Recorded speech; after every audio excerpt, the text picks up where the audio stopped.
Hello everyone, we're back and we're starting off with NHL. Now, Vancouver's Rick Rippon, he was suspended for 6 games for going into the stands pretty much, kind of, and grabbing a wild fan. Now, thoughts on this? Ron Artest all over again. Ron Artest on ice. Yeah! Yeah.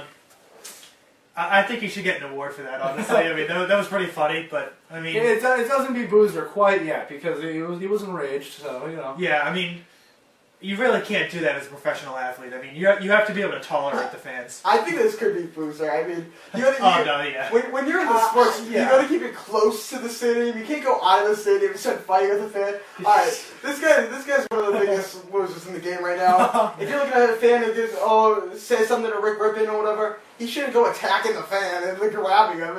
I mean, this fan must have the day of his life, because that must have been wicked sick, you know. But that was, you know. I actually applaud that fan though, because yeah, that's some drama in the game. I mean, not only did he stand up to a hockey player, but at the same time, he's probably going to get a lot of money out of this. Oh yeah, I know. So a lot of publicity. All right, moving on. Bruins back-to-back wins against Washington. Now, in your opinion, do you think the Bruins are Stanley Cup contenders?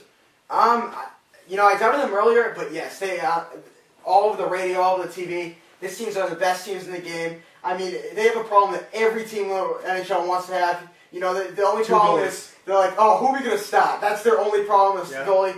I love their defense. I don't mean to be a homer here, but Seidenberg, Chara, Ference, Stewart. I love their front line. Krejci, Horton. Horton was a huge pickup, and Lucic. They're really coming together. I still love Julian. I really like this team, and yes, I think they could. They're the favorites for the Stanley Cup. I would say so too, but at the same time, I'm not giving them #1 just yet, because who would you have ahead of them? I mean, I just see every year there's that one Boston team that has that huge downfall in the middle of the season, and I mean they used to be Washington. I know, but I'm not saying they're gonna kill themselves. But I see them having a decent losing streak in the middle of the season that drops them out a lot. But when come playoff time, they're definitely top 2. You know, after that disappointing playoffs, and I mean disappointing after going up on 3 whatever. I mean, they can't do that to us again. No. You know. I mean, they need to win. Washington had a 4-game win streak, and now Bruins have one. They knocked down Washington at their building, and then came back the next game in front of their home crowd, and most of all their damage was on the road. Their last game was their first game at home, and they won at home. Tim Thomas is the best goalie in the game right now. I just have to say, 67 goals against. I think the Bruins need to at least make it to Game 7 of the Stanley Cup in order to please Bruins fans. Especially after last season. If they don't make it to Game 7, then, I mean, they're going to What do you mean Game 7? Why can't they win them in 4 or whatever? No, I'm just saying, if they're going to lose, they have to make it to at least Game 7. Oh, well, no, I think to make it good for the fans, they need a win. Well, yeah, but I mean, if they make it to Game 7, at least Bruins fans can understand that. True. So having said that, who do you think is going to be the main goalie for Tim the Bruins? Thomas. It has Tim Thomas? Absolutely not. I think it has to be Tim Thomas. Tim Thomas is going to get tons of rumors from trade deadline. I think it's going to be a fair fair split, because Tim Thomas right now 4-0. No. Tim Thomas 4-0 with an 0.75 goal against average. I'm going to change what I just said. It's going to be Tim Thomas until one of those two gets traded. Well, they would never trade Tuukka Rask. Exactly, which means it's most likely. Well, I mean, you never know. Tim Thomas is I think it's going to be a fair distribution of games. Well, yeah, I agree.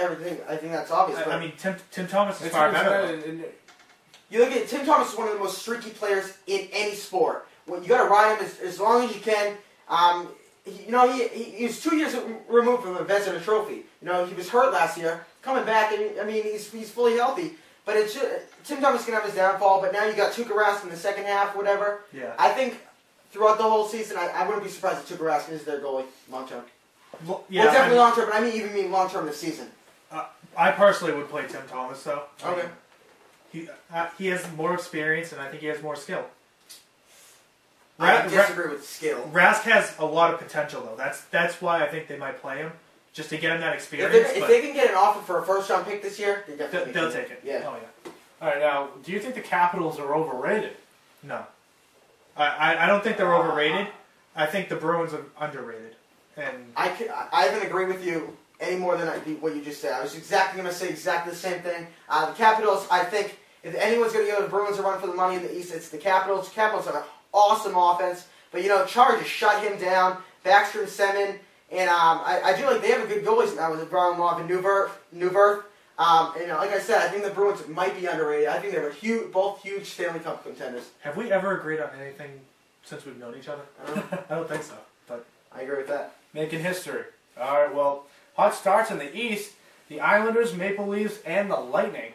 So, you guys, who do you think has the best chance to be for real, be a contender? Well, all of those teams, Maple Leafs, who are the other teams? Lightning and the Islanders. Islanders and the Maple Leafs were lowest in their divisions both last year, and they're also great stats. And Tampa Bay was second to last in the division.